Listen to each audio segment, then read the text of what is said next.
As a rule, the media isn't great about handling criticism, especially from the people we cover. But in this week's Democratic presidential debate, Bernie Sanders told the political press that it's paying too much attention to Hillary Clinton's emails and not enough to real issues. Judging from the response, Sanders isn't the only one who feels that way.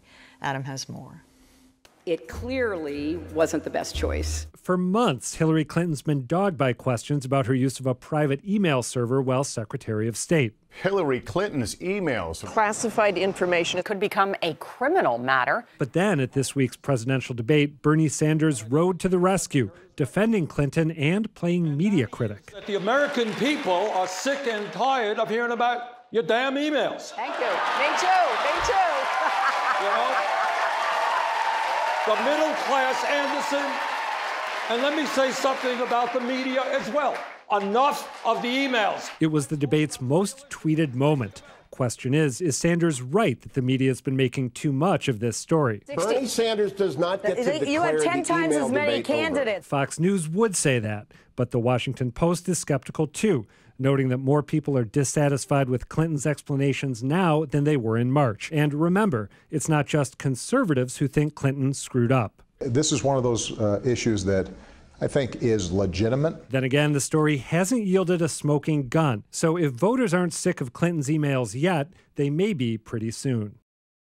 That's been my point about this all the time, Adam. I know you slightly disagree with me, but I'm sick of hearing about it. I don't care. I would care, by the way, if it was Ben Carson. This story has no legs in terms of substantive value because there hasn't been anything in the emails that's damning in any way. And it's all about the process, whether she confessed to this early enough, whether she erased things too quickly without, another set of eyeballs looking at it. But it's all process. Well, I think in part it's had the life that it's had, despite the fact that there's been no smoking gun, because the public and the media, the political media, have a certain set of perceptions about Hillary Clinton and her husband and them as a unit. And this feeds into those perceptions. We're inclined to be suspicious of their honesty when it comes to certain behaviors in higher office, and this dovetails with that nicely. I think it also has been kept alive by her inability to, and this is remarkable because she's, in many ways, she can be a very good politician, but her responses have been so poor. She sort of inched over the course of months and months to saying, oh, I blew it with this, and I should have done it differently. She should have answered that, or she should have said that on day one or week one. I also wanted to say... It's still a process, though. Well, it is a process story. So I think she's in part responsible for keeping it alive. Also, this happens every 4 years, every 2 years, if you include, off presidential elections.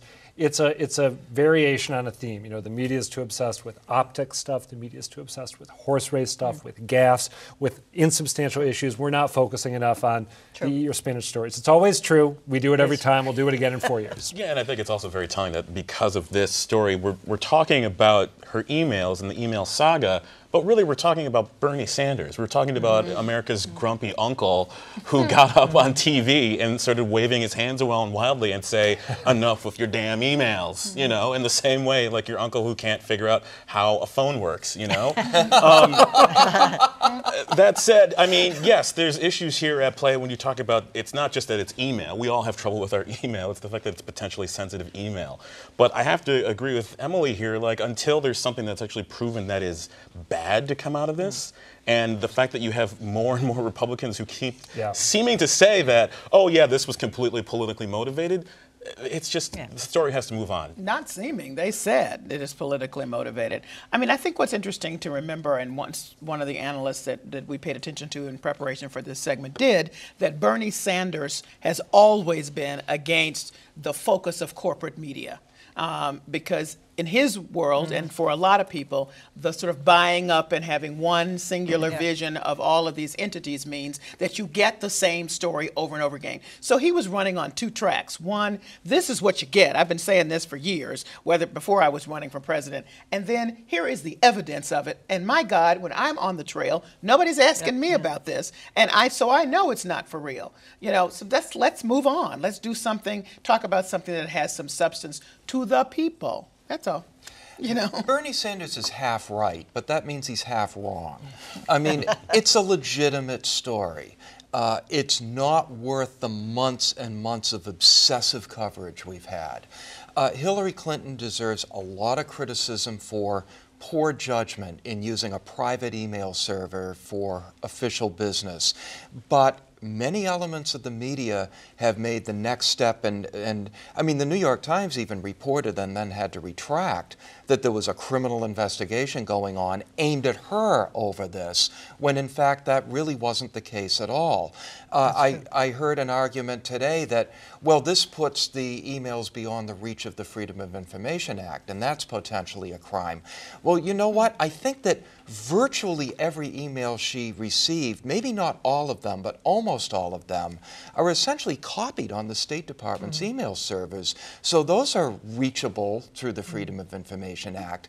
So I think that Bernie Sanders was absolutely right to focus on the excessive obsession with this. But it's a legitimate issue, and the media is going to have to keep covering it. Yeah, but you know, here's the thing: we're covering it the same way that the story is being expressed in process. We talk about the process, and not a lot of the issues that have to do with it, which is why most people are like, oh, that again?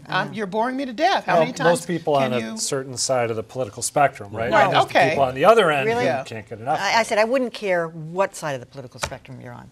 I just would not care about this. I don't believe the other people on the other side of the spectrum are that interested. They're interested because they're mad at her. So that's a different perspective than necessarily interested in the story. To be mad at her about.